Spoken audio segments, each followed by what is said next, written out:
What is going on YouTube? STIPE here, and today I'm doing a little bit of a comparison video between the SRT 392 and the TA 392. So now I'm going to talk about some quick differences between the two and kind of what's your better option as far as it goes between them. So they're about the same price. I mean, they're typically, maybe if they're equipped the same, you're looking at about maybe a $500 difference. There's not a huge difference between the two. Here in Canada, for some reason, the TA is a tad bit more expensive. In the US, I heard the SRT is a bit more expensive. So why? I have no clue why that's like that. But anyways, they're relevantly the same price. So let's just get into them and let's talk about kind of feature wise, because if they're pretty much the same price, then I mean, feature wise is kind of what's going to maybe make your biggest it's going to be what makes your mind up, I should say. So from the outside, appearance wise, the SRT you can actually get just pretty plain Jane like this. Yellow jacket is no striping, but you can actually get two dual stripes through the middle if you'd like. There's a few different rim options. This is the most common rim option on the SRT 392s, except for now. I mean, I see a lot of guys getting the 5-spoke. Personally, I like these a lot better. So that's that. And then on the TA 392, you get quite a bit of a better appearance, in my opinion. The TA from the outside looks a lot better to me than the SRT. The SRT, for an SRT, it's a little bit too plain for me. I kind of wish they did a little bit more so it looked a little bit more different from a Scat Pack or an RT, but it is what it is. And the TA looks incredible, and actually the TA is based off of a Scat Pack package. So now the TA comes with the 6-piston Brembos from factory if you get the 392. If you get the 5.7, you can actually get a upgrade to the Brembo brakes, but most of the time they'll be standard. Some dealers do upgrade them. We had one or two of them where they did have the 4-piston Brembos. So that actually looks really good if you are in the market. The other thing about the 5.7 is you don't get the hood pins, which are a great touch to this car. It actually makes the car look so much better. I don't know what it is about hood pins. I've always had a soft spot for them, and they just make a car look really mean, especially on these Challengers, because they're definitely a very old school look.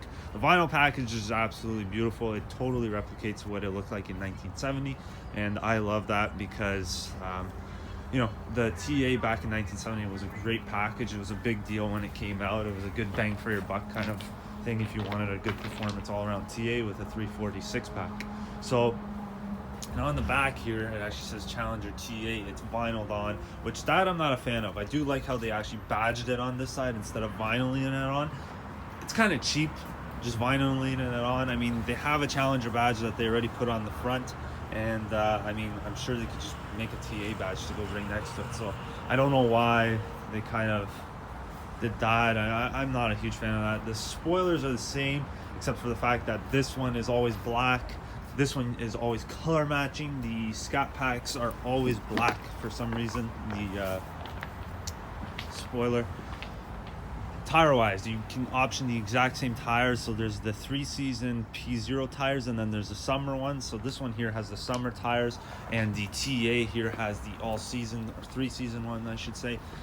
So that's one thing. Now let's get inside. The interior is the biggest difference. So if you look at the interior, you've got white gauges here, which is absolutely beautiful. I love the white gauges. I'm a huge fan of that, and I love that they did that in the TA and the Demon, and I'm pretty sure the Red Eye now has it as well. So here's the interior.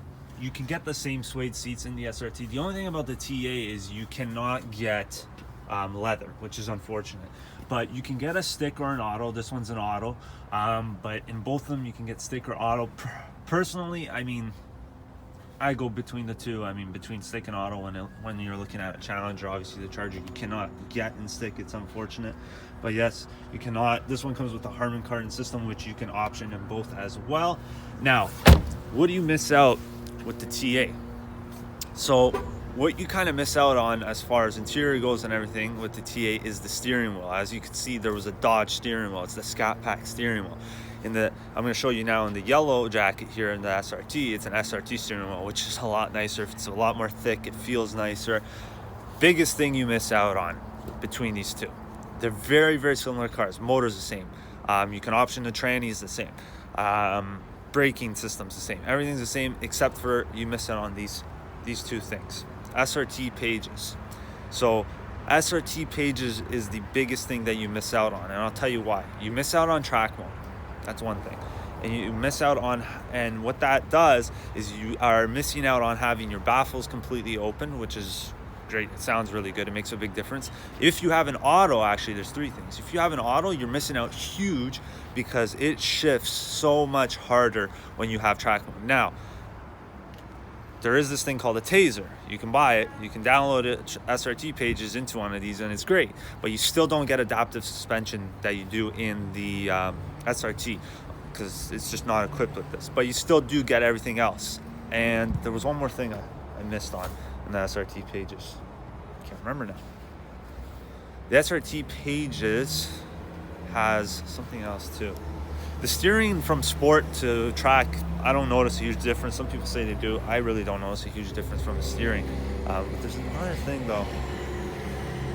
Can't remember. I'll try and maybe it'll come to my mind in a couple seconds. Anyways, so yeah, I'm going to show you the interior here now to the yellow jacket. And that's another thing. It says SRT there on the vent. And there you can see that SRT steering wheel. This is the manual transmission, and these are full leather seats. You can option them in the SRT. You can get Sapia, the Demotic red, or the black.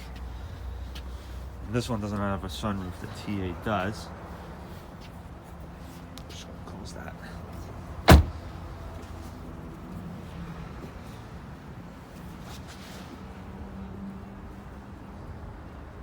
So yeah, guys, those are the two cars. I mean, if you're going to pick between the two, I mean, for the same price and everything, I'd probably go with this. If you go to a dealer, they're probably going to give you about the same discount on either or. I'd probably go with the TA 392, or sorry, the SRT 392. Reason being is because when you get that SRT name, which is kind of nice.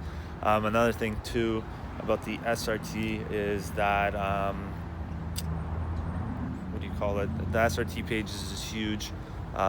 As well as the full leather interior. It feels a little bit more comfortable to me. The only thing is in the winter, if you're gonna drive it in the winter, it's cold, the leather to sit on. That's kind of crappy. And in the summertime too, it's crappy because it's hot. So it's the only thing you miss out with the leather, but I do find it's a little more comfortable to seat. It looks a little bit nicer too. It's easier to clean, things like that. But yeah, I mean, I'd probably go with SRT for the same price because you could just vinyl it to look like that, and you know, it's not very hard. But yeah, I mean, I'm gonna go with the SRT 392 as the winner today. It's a really close matchup, of course. I mean, I'm not saying I don't like the TA. I'm a huge fan of the TA. When I first saw it come into the dealership, I was like, wow, this is great. And another thing, I know a lot of people are gonna say this, because I know when we had the Grand Cherokees parked like this, people were like, oh, that's horrible for the cars and this and that. These cars get moved every single day. They run. We unfortunately don't have a massive showroom here, so they do get run every single day. They get driven off that curb with a proper ramp, so they're not getting scraped or anything like that. Just because I know a lot of people commented about that when I had the Grand Cherokees here, and yeah, I know it's just a display kind of spot that we do. It's not like it's horrible for the cars. Like, you can see it, nothing's scraping at the bottom there or anything like that.